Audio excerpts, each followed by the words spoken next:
Hi everyone, welcome back.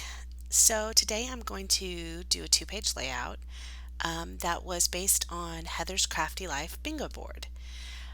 I knew I needed to do a two-page layout because I had so many pictures from the Connecticut Old State House, and I chose to use the Honey and Spice kit, Heidi Swap's Honey and Spice kit, because it had a lot of these mustard and brown tones, and the buildings and the paint and the architecture all kind of went with that mustard and brown. So I had the scrapbook bingo up there. I'll show you where I end up using that in a little bit. So the first thing is I had in my head that I wanted to use stays on to stamp on this acetate tag. This acetate tag has been bothering me ever since I got the ephemera for Honey and Spice because I'm like, it's see-through. What are you going to do with it? Do you make a shaker pocket? I don't know. And then for some reason, I thought, oh, if I use my stamp platform and I use Stays On, I'll be able to stamp on acetate. Well, I'm going to show you kind of how I started off, and I'm going to tell you up front it does not work very well. And it doesn't work well, I think, because one of the stamps that I chose to use is a very old, close to my heart, I think, cling stamp, and you can see it's discolored. I've had it for a long time, probably 10 years, maybe just 8 years, and it just stuck to that acetate. Every time I tried to stamp on it, and I thought once I got ink on it, it wouldn't pull it up so bad, but it did. So what you're going to see here is my first attempt to ink these up. I get everything on there and I think, okay, I'm good. I'm going to pull my Versamark out. I'm sorry, my Versamark, my stamps, my Stays On out, and I'm going to ink it up. And, normally when you stamp on acetate like that, it just slips. Whatever you're trying to stamp slips. So this was going to be perfect. And it seems like it's perfect until you realize that the new Heidi Swap stamps that I had versus that old Close to My Heart are two different width or heights, so it's just not working. What I ended up doing is doing them one at a time. So I did the Explorer, and then I did the Today, and then I did the Stars, and that worked better. The Explorer just stuck and kind of made it a little bit blurry, but at the end of the day, I'm happy with it. It's there, and I'm still going to use it because you can tell it says Explorer. So let's move on and build the rest of the page. So I picked these two kind of tan base pages, and I picked them because I thought they looked like the paneling of the walls of the building. In hindsight, when I look at it now, I really should have had them vertical. For me, there's something on a two-page layout of having those big horizontal stripes, and I think that's what my eye was following. But if I wanted it to look like the paneling of the building, I should have had it vertical. But that's okay because it turns out fine. But that's really what I was thinking in the beginning. Also, you can tell I was feeling yellow because I have yellow nails right now. Yellow actually is like my favorite color, so I enjoy that. So, bicycle paper. Nothing to do with bicycles at the old state house, but the bicycles are that right color, and I am not a bicycle person, so this is probably the only time I'll use that paper. So, it's going to be interesting just to see. I think it turns out fine, but sometimes when you have that paper that has some image on it or some iconography that you really don't connect with, see if you can use it for the color. See if you can use it for something else. So for this one, I really just used it because it had the right mustard color, and that's what I'm going to kind of take away from it. So I was trying to figure out what I wanted to do with this, and I finally decided, that those stripes are just a little too much. I'd like to use some more big um, chunks of color in this. So I decided to tear 4-inch strips of this paper to put on the bottom of the layout. So I am using the lines on my glass mat, and then I'm holding it up to this. This is a tearing ruler. Now I've had these tearing rulers for a long time. I think I got them on like QVC back when QVC did scrapbooking, and they are one of my favorite tools. I use them every time I'm going to tear something, I use them on a layout. They came in a bunch of different sizes, but if you can find something like them, I'm trying to look at what mine are called. I can't even read what they're called because it's worn off. Oh, Perfect Tears is what they're called. But works great. Haven't had any problems with them, and it's one of my kind of go-to tools. I'm just trying to kind of accentuate that yellow because it is everywhere, and I used fossilized amber. And another thing that I had just done recently is put those Velcros on the bottom of all of my Distress Oxides so I can store a top of my sponge, of my dauber thing, on the bottom of it so that I don't lose or miss which top goes with which ink. And that has been a lifesaver. So the other amber or other yellow color in this particular honey and spice kit was this paper, so I just used that. And the good news is because this doesn't have a direction. So the bicycles had a direction, so I had to tear it two different times. This one I could just use that same tear in two places. I went ahead and used, I think that's twigs, gathered twigs, to get a little bit more brown on this one, just to kind of, mix up the colors that I'm inking on the sides. So what you're seeing here is kind of the base of my page. So I've got three chunks of paper, the first the stripe, the kind of random polka dot in yellow, and then those bicycles. And that kind of puts the base of the color story together for the page that I'm building. And like I said, sometimes that's really what you need to do. You need to look at the paper and decide, or the pictures and decide what kind of color story you want. I could have gone a lot of different ways with these pictures, but I really like this particular color scheme. So now we're going to transition to putting the page together. So I've already I'm gluing down or I'm taping down the two layers on each page. And I only tore one edge, and I'm going to, tuck in the untorn edge so that it does look like I have two torn edges. And then I'm going to just start laying everything out. Now, originally, I was laying out the paper. I thought that I would just put the photos on top of this, and I'm not sure. As you can watch, I didn't like how that looked. So we're going to make a couple of adjustments here in a little bit. But I have gone ahead and done both pages, and like I said, this is it's a pretty good representation of the color story that I wanted and what I was hoping for these pages. Now, I knew that going back in history, or when I went back to look at this, I was not really going to remember where it was we took these pictures because we go to a lot of kind of history places, and I went online and I printed off from the old State House website just a description of what the State House was. That way I had it. So I printed it.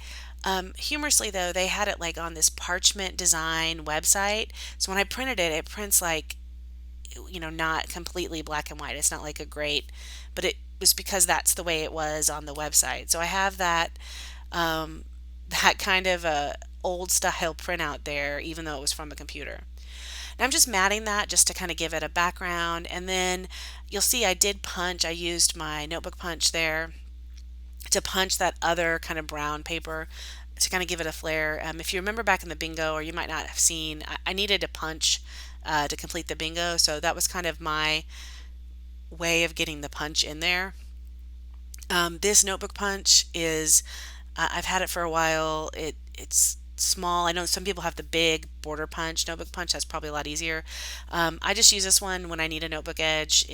It's quick, so I don't complain about it. It's a pretty easy thing to use when you need a quick notebook punch. It only does two holes though, so you've got to do quite a few punches if you're trying to do a whole page. Now I'm going to lay the pictures back out, and you'll see I've got the way the State House is there's the upper floors are the original old states, the Senate and the House, and they have kind of some of the old chairs and the old furniture, and they have some history to them, and it's all roped off. You can't go in. And then the bottom floor is kind of more Connecticut history, and just it even had some displays from the kids, local kids.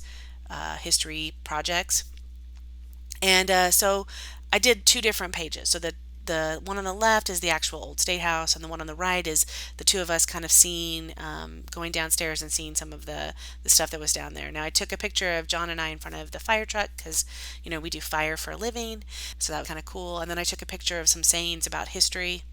Um, and you'll notice I am now adding washi. This Heidi Swaps kits seem to always come with washi. So you get this, and I ordered for this particular kit collection, I ordered the whole kit.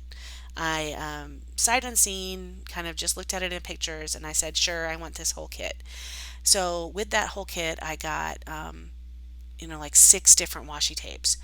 And a lot of times I love washi, but I forget to use it. So I purposely kind of pulled the washi out when I was putting this stuff on my desk to make these pages, and I really wanted to try to use it. So I used 3 different washis there in the lower left corner, and then I'm going to use it on the upper left corner of the other page just to kind of repeat it, just to kind of get the washi on the page. And that's another thing that use your stuff. We all get these supplies and we think, oh, that, and particularly I'm going to say that multicolored washi is just beautiful. But there's enough washi on that package or that roll to last us a lifetime, right? I mean, how often do we actually run out of washi in a roll? So just use it. Find a layout and just use it. It's kind of my new mantra on some of this stuff is stop hoarding it and try to actually put it on a page. So I have decided now that I need a title, and I've already got Old State House on the other side, so I just decided to kind of go easy and do Connecticut history. I thought that was kind of a simple title, but it is what it is, and that's kind of our where we were and what we were looking at. So luckily in the letters that came with this kit, I had enough to spell the Connecticut history. I think that at one point I had spelled Connecticut with some other set of letters once, and I realized that's a lot of letters, so I'm reverted to doing CT here. So I have that. Here's the thing. These stickers don't stick. I'm going to have to glue them down. You know that. I know that. And I don't understand the manufacturers, but the good news is I just stuck them up there right now to kind of get a feel for it, and I know I'm going to have to redo it. At this point is where I realize, nope, I am going to need a mat for these pictures. But I don't want to individually mat all of them. I think I just want to do a big mat on both sides.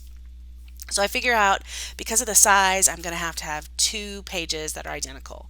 So the first thing I do is look through this craft paper pad that I had. It's an old, if you remember when you used to sand the top and you get the craft to come through, it's a Tim Holtz distressing line of paper. I did not have 2 of the same left that matched this particular pages. So I just pulled 2 old textured browns. And here's where I make kind of my next mistake. I decide that both of these are the same. So I cut them 8.5 by 10.5. Forgetting that on the right hand side, I had a 4-inch photo next to a 6-inch photo, not a 4-inch photo next to a 4-inch photo. So when I go to lay it out, I realize that that picture of John next to the fire truck, I'm going to have to cut off 2 inches of it to make it fit. So once again, I'm going to take the yellow and I'm going to just stress the size of that. Now that's one of the things I really love about the oxides is that it shows up on dark paper. I mean, look at that. You can see that yellow just super vibrantly against the brown. And then to me, it just echoes the building and the room, the architecture in the room that we saw, because the pictures show that kind of mustard yellow on the walls. It just screams kind of old history buildings to me, that kind of yellow and brown together. And there you see it right there, the dark brown furniture and the yellow walls. And even the gold statue kind of, I think, pops when you have that brown and the yellow. So I am going to glue these down, and I'm not going to sit here and make you watch this whole process. So when we come back, I will have glued that down. I guess maybe I make you watch that whole process, but now the camera is messed up. I guess what did happen is either somebody called me or something happened, and when I put it back up there to finish, I did not have it centered. And that is a big problem I have with my particular stand, is that I don't see where it is because I'm short. So I'm gonna have to fix that. But here's where I realize, oh, that picture's not gonna work. Oh wait, that card's not gonna work. Well, the card I can handle having kind of off the top of it, but the picture I'm going to want to have on the mat. So I'm going to trim that off. It's not a big deal because we do know it. You can still tell it's a fire truck. So I'm going to get all of these down. One of the things that I do love to do and that John and I both love to do is to find these kind of museums or these kind of places in your town, in your home state. This was actually Valentine's Day. It's something we did right before dinner on Valentine's Day as we went here, and I love it. I love the history museums. I love these kind of things. We don't like dwell in museums. We're not the people that spend hours and hours, but we go and we see. And you're also supporting your local town. So just you're by giving money to that particular museum, you're keeping it. You're keeping the history. You're keeping the history day events for the kids, and I just think it's great. So that's been one of the things that we do a lot of. Anytime we're traveling, we find kind of the neat local museums or the local history kind of things that we can do, and try to do those everywhere we go. So this was a place that I had never been. I think he had been with his kids once because of school. Of course, I had never been there, and we had literally stayed at a hotel right down the road multiple times. So it was fun. I decided to move that because I need to have the mat up. And now I'm just going to finish putting all of this together. Sorry about the glare of my circle light there. When I end up doing this, I realize I want to journal. I want to tell a story of what we're doing and where we went. So what I'm going to do is find a way to put a journal card on this. I'm going to pop up this on some foam. I don't do that on every layout, but a lot of times you just want to have a little bit of foam kind of popping up a few things just to give the page dimension. So I pop up the description of the old state house. I pop up the admit one sticker. Now that admit one sticker is really there because that is a lot of blue. And that blue does not go with my page. So I just wanted to cover up that blue as much as possible. And that's another kind of trick that, if you have something on your photo that's really distracting, just stick something on top of it. Now, I worked really hard on that acetate tag, so it's definitely going on the page, but I couldn't figure out where I wanted to put it.